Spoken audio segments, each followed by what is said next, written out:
Imos comezar neste vídeo a explicación das técnicas que se aplican á análise de variables cualitativas.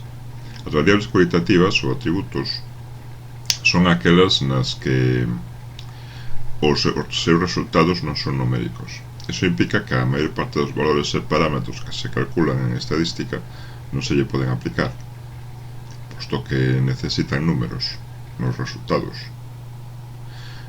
Iso implica unha diferencia moi grande nos tipos de análisis en que se basean, que para as variables cualitativas van estar baseadas nas súas frecuencias, en como se reparten. Será o principal valor que analizaremos, o que se analizarán con estas técnicas. Comezamos primeiro cas clasificacións destas variables en tipos. O primeiro deles é o que divide en nominal e ordinal. A diferencia é a existencia dunha ordenación clara por sentido común, obvia, chamémola así. Se temos unha ordenación obvia dos datos é unha variable ordinal. Por exemplo, se temos unhas rendas clasificadas en moi baixa, baixa, media, alta, moi alta, está claro que se poden ordenar sen ningún problema, entón é unha variable ordinal, podemos clasificar así. Nominal son aquelas que non cumpre con esa condición. Por exemplo, a localidade na que vive unha mostra de persoas. En principio non hai unha ordenación clara para esta variable. Non é tan obvia, se pode inventar, pero non é tan obvia como a que era para o caso da renda. A súa vez, dentro das nominais atopamos outra clasificación en dicotómicas e multinómicas. Dicotómicas son aquelas que poden tomar só dous valores: home, muller, acertar, fallar, suspender, aprobar. Por a contra, multinómicas pois son máis de dous valores. Sería o exemplo anterior das rendas ou localidades. As dicotómicas teñen actualmente unha gran importancia, posto que en todo o que é dentro do mundo do Big Data, as técnicas estadísticas que se usan teñen o objetivo de acertar algo. Esta variable dicotómica, acertar, fallar, entón digamos que aparecen este tipo de variables actualmente con moita frecuencia. Ben, que se pode facer cas variables cualitativas? Basicamente, como se comentei, analizar frecuencias. A nivel de medidas univariantes, pois a moda ou a mediana cando estamos con variables ordinais. Despois algunhas gráficas, diagrama de barras, diagrama de sectores, nube de palabras.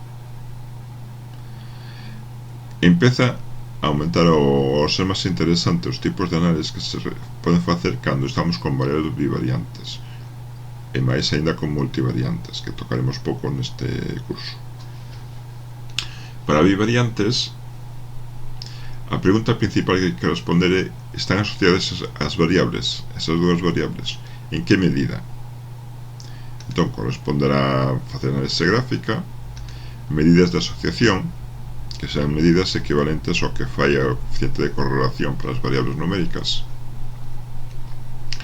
pero hai das cales hai bastantes máis casos que os que hai para valores numéricas. Contrastes de independencia: hasta que punto podemos asegurar que as variables están relacionadas ou son independentes. Contrastes que nos miden eso. E finalmente, métodos. Técnicas máis elaboradas van máis alá dun contraste dunha descripción descriptiva simple. Ese é, digamos, o paso final, mediante o cal extraemos pautas para a relación que non se verían de forma obvia. Comezamos entón co caso univariante. Pois táboas. Que táboas? Pois unhas táboas simples. Primeiro valores, despois frecuencias, xa sean absolutas, pero máis habitual relativas, porque proporcionan unha mellor visión do reparto da frecuencia entre os valores. Para dúas variables, denomínase tábuas de contingencia, son tábuas de doble entrada. Primeira columna, valores de X, primeira fila, valores de Y. Na zona central, as frecuencias conxuntas. Este N2K sería o número de veces que apareceron á vez os valores de X2 e os valores de Y2K. Ademais, soen aparecer tamén o que son as frecuencias marxinais. Frecuencia marxinal de X, número de veces que aparece cada un dos valores de X.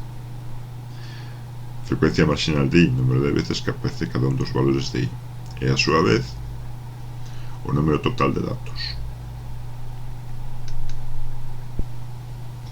Que se debe mirar dentro destas tábuas? Para saber o que hai que observar é necesario ter en conta a condición de independencia. A condición de independencia que nos di que as frecuencias relativas conxuntas deben ser iguais ao produto das frecuencias relativas marxinais, en caso de que as variables sean independentes. Canto máis se aparten desta situación, menos independencia haberá e máis relación. Entón, a idea é comparar as frecuencias marxinais as frecuencias dadas por as distintas columnas en frecuencia relativa. O mesmo para filas, a marxinal con todas as demais, e medir que distancia pode haber entre estas columnas e cada unha das condicionadas, das internas. Entón, vamos cos elementos que podemos extraer dunha destas tábuas. Habitualmente denomínase perfis, porque nos indican o comportamento, o perfil de comportamento de algunha das variables. Por exemplo, a columna de frecuencias marxinais sería o perfil marxinal da variable X. Indícanos como é o comportamento da variable X, con que frecuencias apareceron os seus valores. O mismo, pero que a derradeira fila, para as frecuencias marxinais de Y, perfil marxinal da variable Y, como se comportou esa variable. Por exemplo, se tivésemos unha tábua con nivel de ingresos e nivel de estudos dun grupo dunha mostra de individuos, entón o perfil marxinal do nivel de estudios sería a derradeira fila, que nos explica como é o comportamento das distintas categorías, como se reparten os individuos entre as categorías. Sería isto que temos aquí, expresado como frecuencia relativa, sería esta expresión. Dinos que a maior parte dese grupo ten a maior frecuencia para a universidade, 41%, estudios de secundaria 31%, primaria e sen estudios os menos. Ao mesmo tempo, a derradeira columna transformada en frecuencias relativas danos o perfil marxinal da variable X. Un 40% de xente con ingresos medios, 29 alto e 30 baixo. Iso é do que nos informa a derradeira fila de columnas, o comportamento de cada unha das variables, comportamento global. Despois, as filas internas e columnas internas van nos dar outros perfis. As filas, perfil fila, comportamento da variable Y, cando sabemos o valor de cada unha das variables X. Se X vale o X1, o seu perfil fila, a súa frecuencia relativa condicionada, dinos como foi o comportamento da variable Y ao correr X1. O mesmo para X2, o mesmo para X1. Perfiles columna, o mismo, pero para a variable X. Como se comportou a variable X cando Y valeu I1, ou I2, ou I_K. Frecuencias condicionadas, perfis columna. No exemplo, sería, por exemplo, un perfil columna, nivel de ingresos de persoas con estudios de secundaria. Estudios de secundaria, estes son os seus niveis de ingresos. Frecuencia marxinal de secundaria Entonces, calculando as frecuencias relativas 0,36, 0,48, 0,16. Sería o nivel de ingresos medio o máis alto e o nivel de ingresos alto o máis baixo. Entón, compararíamos ese perfil columna co perfil marginal do nivel de ingresos e veríamos as diferencias. Existen, pero quizás non sean demasiado grandes. Digamos que hai menos xente con nivel de ingresos alto, hai algo máis de medio e de baixo. Quizás non sea o nivel de educación que se aparte máis do perfil da variable nivel de ingresos. Ben, para filas o mismo, nivel de estudios de persoas con nivel de ingresos baixo, perfil fila. Universidade de 0,167 comparado co valor global está infrarrepresentado. Hai moitos menos universitarios en nivel de ingresos baixo do que hai na mostra global. En secundaria hai algún máis e bastantes máis en sen estudios e en primaria. Esta é a comparación do perfil columna co perfil marginal que lle corresponde. Observar as diferencias que existen entre eles para ver se é posible que unha variable, os niveis dunha variable, influyan sobre os niveis da outra. Influen cando as diferencias son grandes. Hasta ahora vimos como analizar as tabuas en que nos debemos enfocar. Ahora o seguinte paso despois das tabuas é gráficas. Que gráficas se usan para variables cualitativas? Cunha sola variable, diagrama de barras. É o máis habitual, posiblemente o máis eficiente.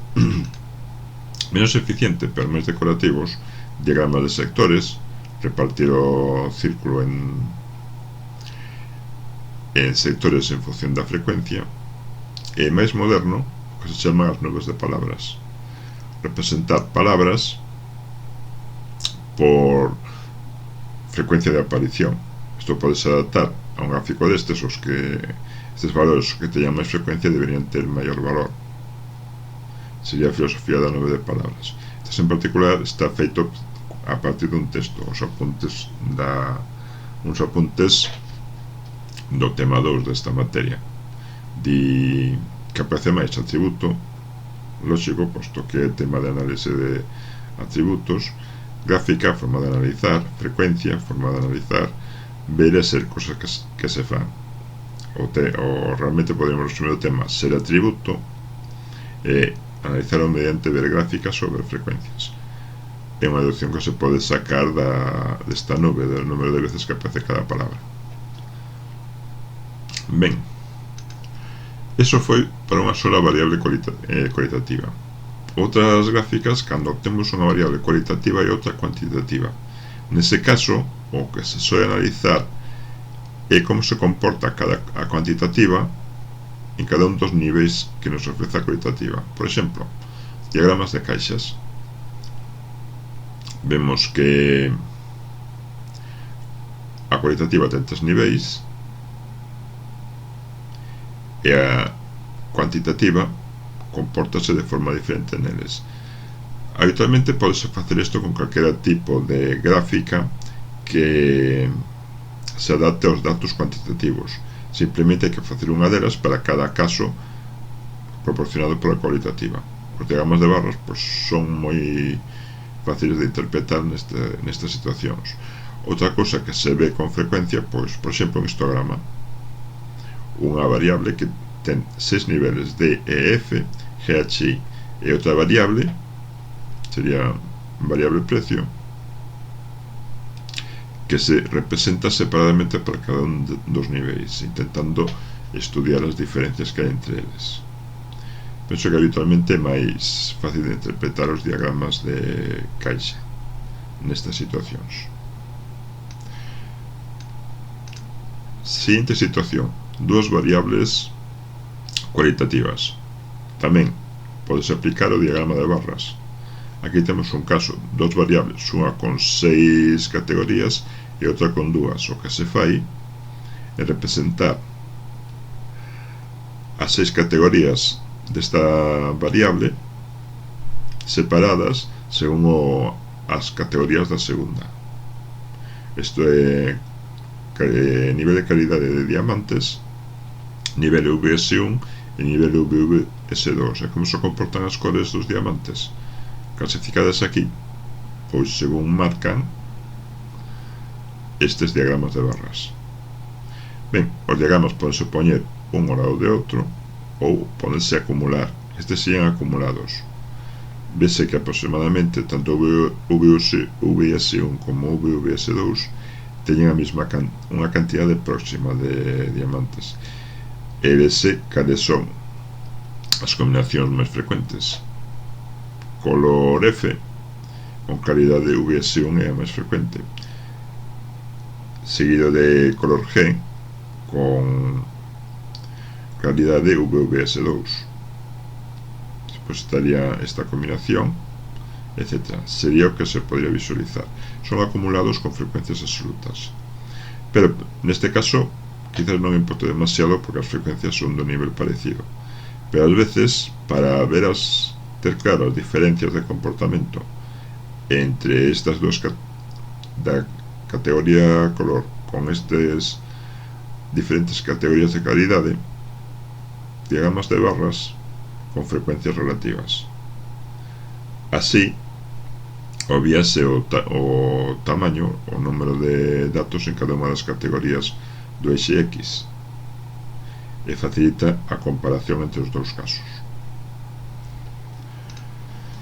Ben, nos diagramas de barras non indica, os diagramas de barras con frecuencias relativas non indica a diferencia que hai entre UVS1 e UVS2, ou diferencia en frecuencia.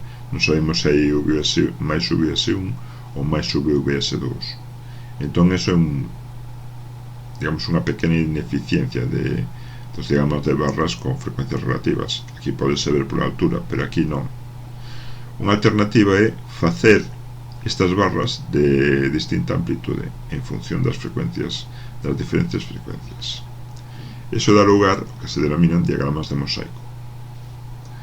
Estos están feitos a partir dos datos típicos para este tipo de análise, os datos sobre superviventes do Titanic, que morreu, que sobreviveu según distintas variables. Aquí teño dúas: a clase da persoa, tripulación, primeira, segunda, terceira, combinado con supervivencia ou non, para analizar as diferencias. E ao mesmo tempo vese que hai máis, pois o sector máis numeroso, a tripulación, igual que a terceira clase, e os máis reducidos, bueno, segunda e primeira clase. E tamén niveles de salvamento. Que non se salvou? Pois na tripulación, en terceira clase, pois maioritariamente non se salvaron, só sobreviveu unha parte pequena. Salvouse moito máis dentro de primeira clase e algo máis en segunda. Estes diagramas ás veces compensa facelos intercambiando as posicións das variables. Isto ten eixe sobrevivencia e clase en eixe X, para ver os niveis, como se reparten entre supervivencia e non supervivencia, intercambianse e podese facer un análise diferente, pode aportar cosas distintas. Este tipo de diagramas podense estender para máis de dúas variables. Por exemplo, aquí cruzase co sexo masculino e femenino. Entón, por un lado, tripulación, primeira clase, segunda, terceira. Cantas máis variables se usan, máis complexa resulta a análise. Pero, digamos, é unha forma de enfocalo. 3 variables metidas nun diagrama de mosaico. Pódese facer, quizás sea máis claro, isto mismo, pero un diagrama de mosaico distinto para cada unha das categorías da terceira variable. Aquí teño dúas: supervivencia ou non, home e muller. Por exemplo, en tripulación había moi poucas mulleres e sobreviviron a maioría. mentres que en homes había moitos e morreu a maioría. Primeira clase, segunda, terceira interpretaríase cada unha delas por separado. Quizás sea isto máis fácil que observarlo todo globalmente. Ben, con isto é a análise previa, que explícase as distintas formas de enfocar a análise antes de empezar con algúns cálculos, que será o seguinte que se faga.